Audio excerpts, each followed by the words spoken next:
Dalam video ini, kita akan belajar bagaimana menyusun information architecture dan cara membuat flowchart dan sitemap. Apakah kamu pernah kebingungan mencari bagaimana cara untuk registrasi di sebuah website? Atau mungkin ketika lagi mengunjungi toko furnitur, kebingungan nih mencari informasi ukuran produk. Nah, masalah-masalah tersebut muncul ketika sebuah layanan tidak memiliki information architecture yang baik. Information architecture adalah bagaimana informasi dan konten sebuah produk, baik itu dalam bentuk website atau aplikasi, disusun untuk membantu pengguna memenuhi goals mereka secara efektif. Pada umumnya, ketika kita berbicara mengenai information architecture atau IA, umumnya kita berfokus pada 3 aktivitas utama nih. Yang pertama, kategorisasi informasi, kedua, prioritasi informasi, dan yang ketiga, labeling atau penamaan jenis informasi. IA merupakan salah satu hal yang sangat penting untuk dipertimbangkan ketika membuat sebuah produk, karena dampaknya yang besar terhadap pengalaman pengguna dalam beberapa aspek. Information architecture yang baik dapat mempengaruhi seberapa mudah sebuah informasi dapat ditemukan, seberapa cepat atau efisien user dapat mencapai goals mereka dalam layanan kita, dan yang terakhir, dapat juga mengurangi beban mental atau yang biasa kita sebut sebagai cognitive load pengguna dengan hanya menampilkan informasi yang relevan kepada user. Yang perlu dicatat adalah penggunaan IA ini tidak hanya terbatas kepada digital product. Sebagai contoh, sebuah layanan cabang bank yang memiliki information architecture yang baik dapat membantu nasabah yang ingin membuka tabungan baru dengan mudah, tanpa nasabah itu perlu bantuan orang lain atau bertanya, karena informasi yang ditampilkan sudah sangat jelas. Ketika kita membicarakan information architecture, salah satu deliverables yang paling umum diketahui dan digunakan adalah sitemap. Sitemap merupakan sebuah diagram yang menunjukkan pengelompokan dan hierarki halaman dalam sebuah website atau produk lainnya. Deliverables lain yang dapat mengcapture information architecture ini adalah flowchart. Flowchart merupakan sebuah diagram yang mendefinisikan rute atau alur bagaimana user dapat menjelajahi produk kita untuk mencapai tujuannya. Bentuk deliverables ini mungkin akan lebih bermanfaat untuk jenis layanan yang non-digital. Berikut ini adalah contoh bagaimana ketika hasil dari deliverables information architecture tersebut ditranslate ke dalam produk. Di contoh ini, kita dapat melihat navigation bar di bagian atas website dengan kategorisasi dan penamaan yang jelas. Contoh, stocks and funds, gold, crypto, semua dimasukkan ke dalam kategori products. Karena itu adalah produk-produk atau layanan yang ditawarkan oleh website ini. Maka dari itu, ketika user datang, nanti mereka akan dapat dengan mudah mencari informasi mengenai layanan apa saja yang mereka tawarkan. Sekarang, mari kita mulai belajar cara menyusun flowchart dan sitemap dengan menggunakan case study food delivery website. Hal pertama yang perlu kita lakukan adalah mendefinisikan siapa user dari produk kalian dan goals mereka. Berikut ini adalah beberapa pertanyaan yang bisa kalian coba untuk jawab dan contoh jawaban untuk case study kita mengenai website pesan antar makanan. Pertama, siapa sih target user dari produk kalian atau seperti apa sih mereka? Untuk menjawab pertanyaan ini, contoh dari layanan food delivery adalah pertama, orang-orang yang mungkin mereka sudah tahu apa yang mereka mau pesan, dan yang kedua adalah orang-orang yang mungkin belum tahu nih mereka mau pesan apa. Kemudian pertanyaan yang kedua adalah apa yang akan mereka lakukan atau bagaimana mereka akan berinteraksi dengan produk kita. Untuk kedua jenis user ini sudah cukup jelas di mana mereka berinteraksi dengan produk kita untuk dapat memesan makanan. Dan yang terakhir yang bisa ditanyakan adalah apa yang mereka harapkan untuk bisa capai ketika menggunakan produk kita.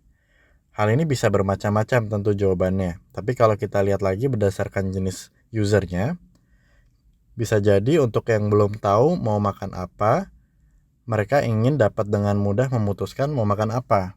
atau bisa jadi mendapatkan rekomendasi makanan-makanan apa aja yang ada di sekitar mereka. Kemudian bagi orang-orang yang mungkin mereka sudah tahu nih mau makan apa, goals mereka di dalam platform kita mungkin untuk bisa mencari exact restoran atau exact food yang mereka ingin makan.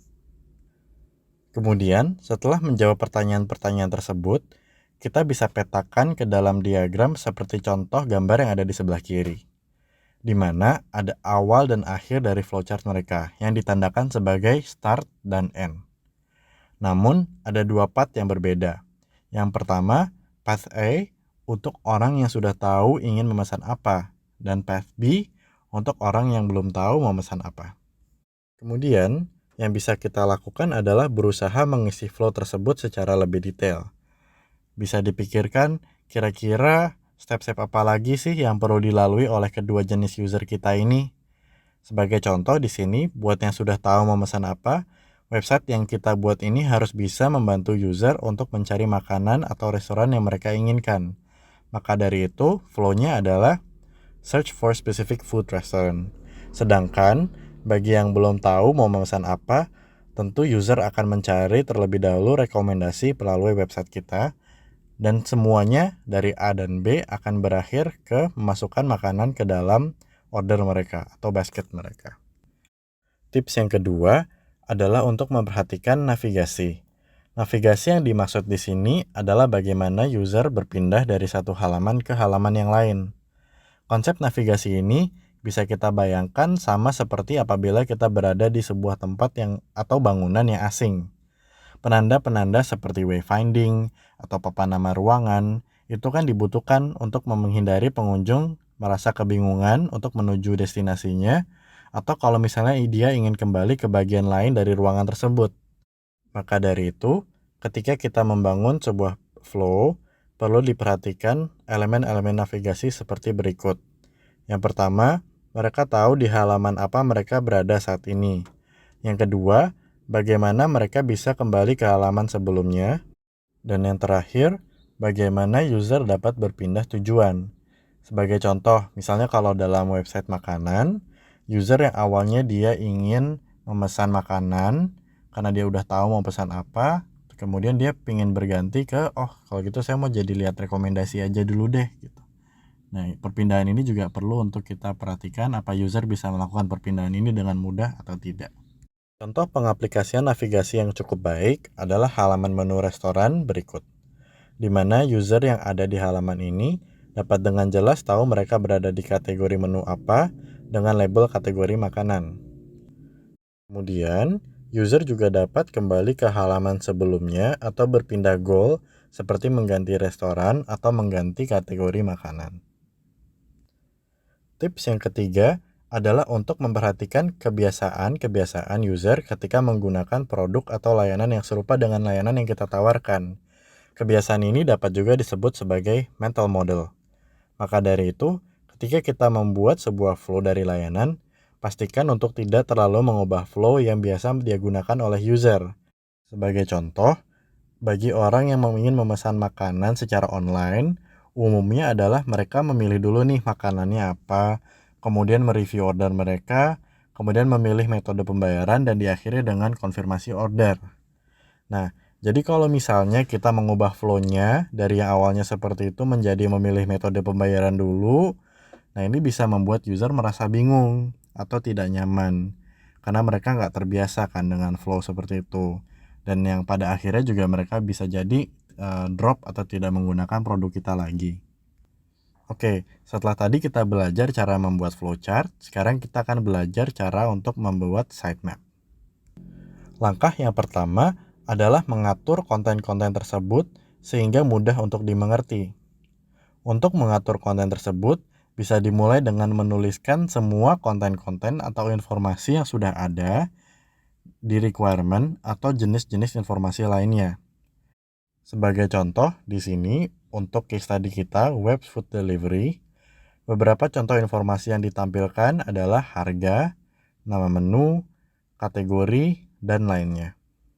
Setelah kita menuliskan semua jenis informasi yang ada, kemudian agar informasi ini mudah untuk dimengerti, Kita perlu untuk mengkategorikannya ke dalam beberapa kelompok bergantung dengan jenis atau makna dari masing-masing informasi tersebut. Sebagai contoh, di sini ada Chinese food, snack, Indonesian fast food. Label-label seperti ini bisa kita bilang mereka merupakan satu kategori di mana mereka menggambarkan kategori atau jenis makanan. Proses dumping konten dan kategorisasi jenis informasi atau konten ini dapat dilakukan secara internal oleh tim atau untuk mendapatkan hasil kategorisasi yang sesuai dengan ekspektasi user, kita juga bisa mengundang user ke dalam sesi yang kita biasa sebut cart sorting, di mana kita akan mengundang user untuk membantu mengelompokkan konten dan informasi yang ada. Setelah kita mengelompokkan semua informasi ini, kita bisa memberikan nama atau label kepada masing-masing kelompok tersebut. Nama-nama ini mungkin akan muncul sebagai label nama informasi yang akan dilihat langsung oleh pengguna ketika menggunakan layanan kita. Maka dari itu, hal yang perlu dipastikan adalah pastikan label yang kita gunakan dapat dengan mudah dipahami oleh user. Atau ketika proses cart sorting, kita juga bisa nih menanyakan kepada mereka, kira-kira nama apa ya yang merepresentasikan kelompok informasi tersebut. Sekali lagi, contoh penamaan yang baik dapat dilihat dari website berikut, di mana mereka mengkategorikan beberapa jenis layanan mereka ke dalam label products. Mungkin ada banyak cara untuk bisa menamakannya, seperti investasi, layanan kami. Namun website ini memilih menggunakan terminologi yang simple, yaitu produk. Kemudian terminologi ini juga mudah dipahami dan umum digunakan di platform lainnya. Langkah yang ketiga adalah untuk memetakan kelompok-kelompok informasi tersebut berdasarkan hierarkinya. Umumnya, istilah yang biasa dipakai untuk membentuk hierarki ini adalah parent page untuk hierarki yang lebih tinggi dan child page untuk hierarki yang mengikuti dari parent page.